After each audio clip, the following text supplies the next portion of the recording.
كي ندعو إلى الله لننشر الخير في الكون الذي حار ونرسل العطر من روض الهدى الزاهي ويشرق السلام عليكم ورحمة الله وبركاته نحمده ونصلي على رسوله الكريم اما بعد. آج کا سبق سن لیجئے، سبق نمبر 765. یہ ایک اصلاحی سبق ہے. ہمارے معاشرے کے اندر 3 قسم کے لوگ رہتے ہیں. ایک بہت مالدار ہیں اور ایک درمیانی قسم کے لوگ ہیں اور ایک بہت غریب ہوتے ہیں. اب جو بہت غریب ہوتے ہیں ان کی طرف بھی دھیان کا دینا بہت ضروری ہے. کبھی کبھی سوچا کرو کہ ایک آدمی مالدار ہے، وہ اپنی بیوی بچوں کو لے کر ہوٹل میں جاتا ہے، کھانا کھاتا ہے اور اس کا بل 10,000 روپیہ 15,000 روپیہ وہ ادا کرتا ہے، اور اسی کے قریب میں ایک بیوہ ہے جو اپنے بچوں کو لے کر رہتی ہے، وہ رات کو بھوکی سوتی ہے.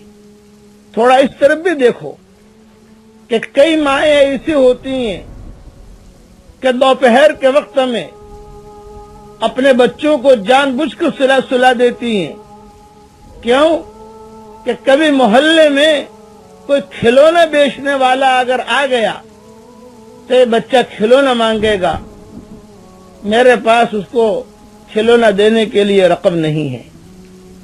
اس طرف بھی دھیان کرو کہ کئی ایسی عورتیں ہیں، کئی ایسے یتیم ہیں، کئی ایسے لوگ ہیں کہ جو بہت غربت کے اندر اپنی زندگی کو گزار رہے ہیں، اور کبھی روٹی مل گئی تو ٹھیک ہے، نہیں ملی. بوڑھا ہے، آدمی ہے، بوڑھا ہے، وہ اپنی بیوی کو یہ کہہ کر نکلتا ہے گھر میں فاقہ ہے، اور یہ کہہ کے نکلتا ہے میں جا رہا ہوں مزدوری کے لیے، مزدوری کر کے واپسی میں آتا ہوا میں آٹا لے کر آ جاؤں گا، یا میں گھی لے کر آ جاؤں گا، یا میں آلو وغیرہ لے کے آ جاؤں گا، تم کھانا تیار کر لینا. اب یہ مزدوری کے اڈے پر جاتا ہے بوڑھا، اس کی عمر 65 سال کی ہے، چہرے پر داڑھی بھی ہے. جب وہاں جا کر بیٹھتا ہے مزدوری کے اڈے پر، لوگ آتے ہیں مزدوروں کو لے جاتے ہیں، اسے کوئی نہیں لے جاتا. کیوں؟ کہ بوڑھا ہے. یہ بیچارہ کہتا ہے بھئی اینٹیں میں بھی اٹھا لوں گا.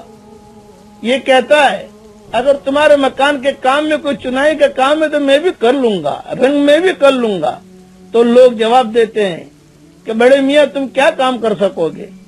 وہ کہتا ہے بھی میں جو تم مجھے 10 روپے کم دے دینا، تم مجھے 20 روپے کم دے دینا، میرے گھر میں فاقہ ہے، تم مجھ سے مزدوری کروا لو، مجھے رقم دے دو تو میں جو ہے اپنی ڈبے کے اندر کچھ آٹا وغیرہ لے کر جاؤں.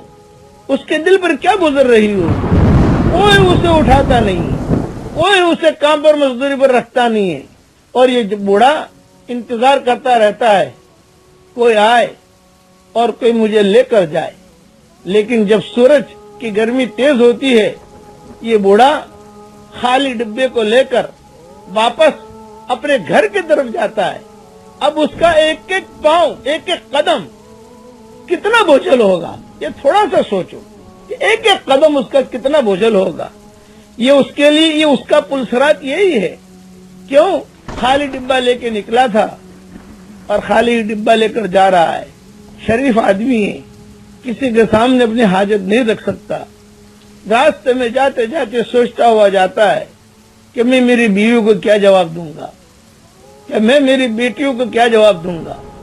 اسی گھر کے اندر اس کی جوان بیٹیاں ہیں کہ جن کے رشتے صرف اس وجہ سے نہیں آتے کہ ان کے غریب ہے. کوئی شرافت کو نہیں دیکھتا، مال کو دیکھتے ہیں آج کل لوگ. جہیز کے بارے میں ہم نے دیکھا کہ جہیز سجایا جاتا ہے اور گاؤں کی عورتیں آ کر وہ جہیز دیکھتی ہیں کہ ہاں صاحب، سیٹھ صاحب نے تو اپنی بچی کو بہت جہیز دے دیا، بہت مال دے دیا، یہ لڑکی تو بہت مالدار بن گئی کیونکہ اس کا باپ بہت بہت بڑا مالدار ہے. پورا گاؤں اس جہیز کو آ کر دیکھتا ہے، اور جب دیکھنے کے لیے عورتیں آتی ہیں تو یہ غریب لڑکیاں بھی آتی ہیں. وہ دیکھتی ہیں جو وہ غریب لڑکیاں جو اپنے ہاتھ سے اپنا جہیز تیار کرتی ہیں. کبھی کسی کا برتن مانج دیا، کبھی کسی کے کپڑے دھو دیے، کبھی کسی کے جو ہے کپڑے سی لیے اور سی کر اپنا جہیز تیار کرتی ہیں. یہ غریب لڑکیاں جب اس جہیز کو دیکھیں گی ان کے دل پر کیا گزری، تھوڑا سا سوچو اسے کہ ان کے دل کے اندر کیا بات آئے گی کہ میرا باپ تو اتنا کمزور ہے کہ میرا باپ روٹی بھی نہیں کھلا سکتا، ہمیں جہیز کہاں سے دے گا. یہ ایک مختصر میں نے نقشہ کھینچا ہے. حضور صلی اللہ علیہ وسلم کے معاشرے میں مدینہ منورہ میں ان باتوں کا بہت خیال ہوتا تھا. اس کا خیال رکھنا، اس کے لیے اپنے آپ کو فضول خرچیوں سے بچاؤ. اللہ تعالیٰ نے اگر آپ کو مال دیا ہے، دیکھو مال دینے والا بھی وہ ہے اور مال چھیننے والا بھی وہ ہے، عزت دینے والا بھی وہ ہے اور عزت چھیننے والا بھی وہ ہے. کتنی جوان لڑکیاں گھروں میں بیٹھی ہیں صرف جہیز کی وجہ سے، مال کی کمی کی وجہ سے. بہت سعید ہے وہ آدمی جو اس کا بھی خیال رکھے کہ میرے پڑوس میں کوئی بیوہ ہے، میرے پڑوس کے اندر کوئی مطلقہ ہے، اس کی زندگی کیسے گزر رہی ہے. یہ میں نے مختصر بات کہی ہے، کہنی تو بہت لمبی چوڑی بات تھی، اس لیے اپنے معاشرے کے اندر سدھار لائیے. ہم حضرت محمد صلی اللہ علیہ وسلم کی امتی ہیں. اس امتی ہونے کی حیثیت سے اس طرف دیکھنا بھی ہمارے لیے ضروری ہے. اللہ تعالی ہم سب کو صحیح سمجھ عطا فرمائے. اب میرے ساتھ پڑھ لیجئے، سبحان اللہ، لا الہ الا اللہ، والحمد للہ. دیکھیے میں نے اتنا پڑھا، یہ سیدھا عرش تک پہنچ گیا. آپ پڑھو گے تو آپ کے لیے بھی عرش تک پہنچ جائے گا.